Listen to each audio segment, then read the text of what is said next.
So hello, what's up mga idol? Welcome ulit for another content.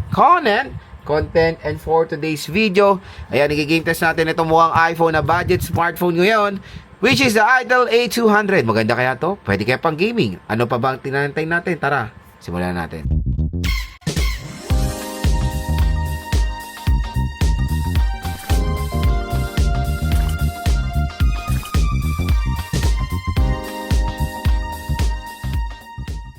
Mga idol, for today's video, magigame test tayo ng isang budget meal na smartphone. Ay, nabuksan na nga. And this is the Itel A200.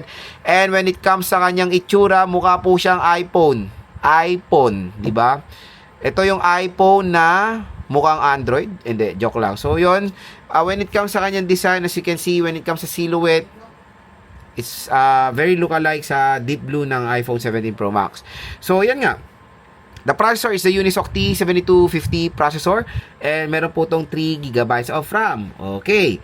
3GB of RAM. Ulitin ko 3GB of RAM lang to. So, Lods, ba't mo pa i-game test?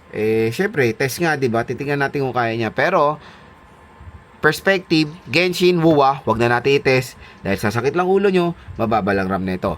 Ang OS nito is Android 15 Go Edition. Okay? So, ang gigame test natin is Honor of Kings, ML, COD, and PUBG Mobile. And this is 128GB of internal storage. At kung gusto nyo makuha to na sobrang mura, bagsak ang presyo, dito lang tayo bibili sa ating link So, pag dito sa hinihilamos ko na side, tap mo yung video, shopping button. Mura nyo lang ito makukuha. At syempre, bukod sa sale price sa online, dahil galing kayo sa link natin, meron pang additional discount voucher kayo makukuha na 1 to 2,000 pesos off. Okay? Lalaroin natin is ML. So, settings is custom natin.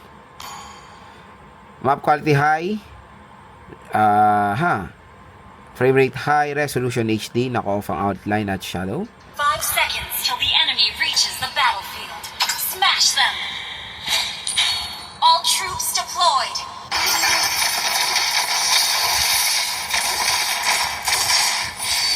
Request backup!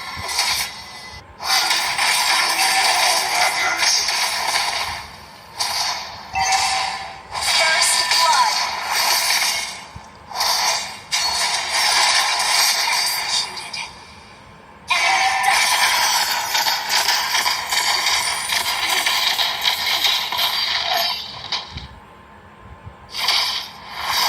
An enemy has been slain.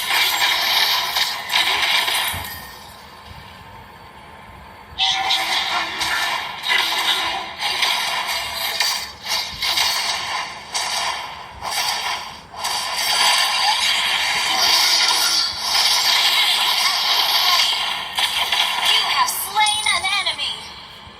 So, pagdating sa Mobile Legends, so far, so good naman ang performance dito ni Itel A200C. Playable naman siya sa mataas sa settings at wala naman tayong experience na malalang frame drops or hiccups dito sa smartphone na to. So, next naman is Honor of Kings. So, FPS high, resolution natin nasa ultra. I must be The cautious. mid lane is shorter and offers plenty of opportunities to assist the other lane.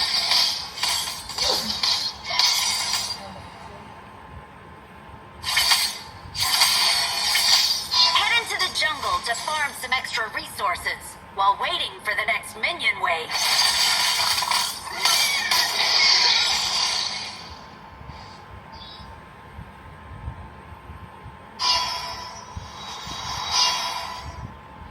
All destroyed.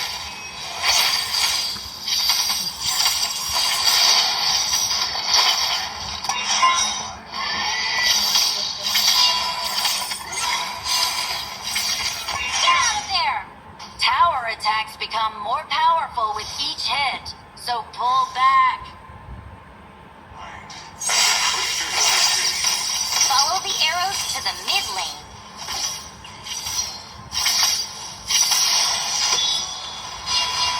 All destroyed. So, pagdating sa Honor of Kings, napakaganda rin ng performance niya so far ni Itel A100C. No hiccups naman or no malalang frame drops habang naglalaro dito sa smartphone na to. So, next is COD. Set natin yung settings niya. So, graphics low, frame rate natin nasa very high lang.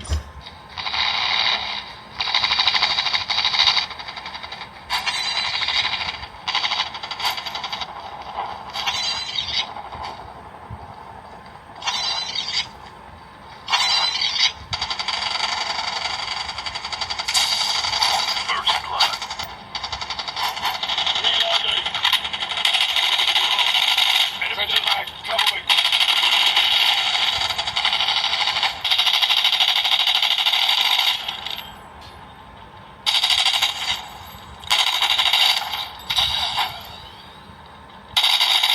So pagdating sa COD, in fairness okay rin ang performance niya ni Itel A200C kahit na 3GB of RAM lang siya. Your teammate Meron tayong mga frame drops from time to time, pero nakakalaro naman tayo kahit nakita nyo naman, di ba? Kahit na may kalaban, namamanage siya naman ng maayos is reloading. ang COD. Enemy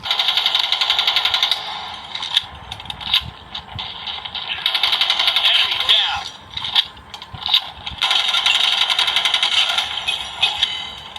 Enemy in sight. Tango down.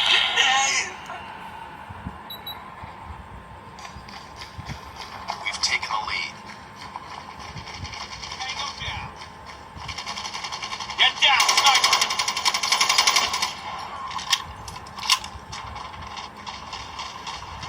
Changing plan.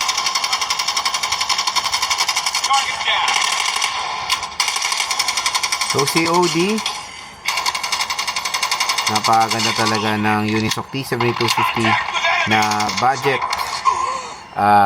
chipset.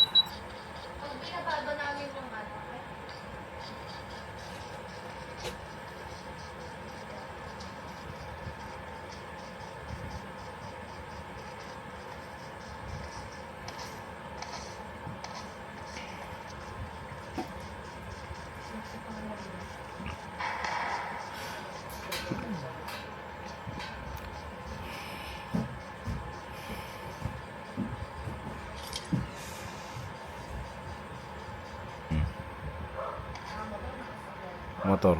So pagdating sa PUBG Mobile, okay naman yung movement niya. May mga few frame drops lang habang naglalaro, pero playable din. Idol, yung game test natin dito sa Itel A200.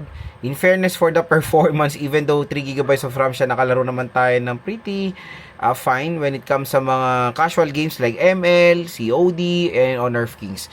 And even PUBG Mobile. Pero hindi ko na siya inasahan sa AAA games, kaya hindi ko na siya tines.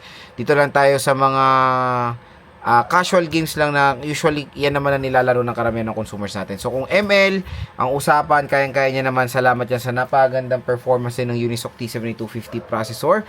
So sa kanyang presyo na 4 to 5,000 pesos, okay naman siyang i-recommend mga idol. Mababa lang talaga yung RAM niya.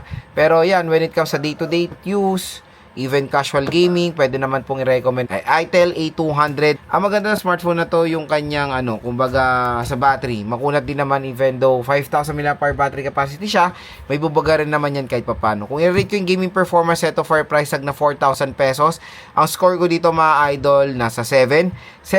Even though maganda yung performance naman sa mga natest nating games, mababa talaga RAM, kaya 7 lang ang score ko. So kahit papano yung Unisoc T7250 ay okay naman din, naka-optimize siya for Android 15 Go edition. Kaya kung interested kayo makuha tong si Itel A200, tap mo yung video, merong product link dyan, mura at bagsak presyo na makukuha itong smartphone na to dito sa ating video dahil meron pa pong additional discount voucher upon checkout sa smartphone na to.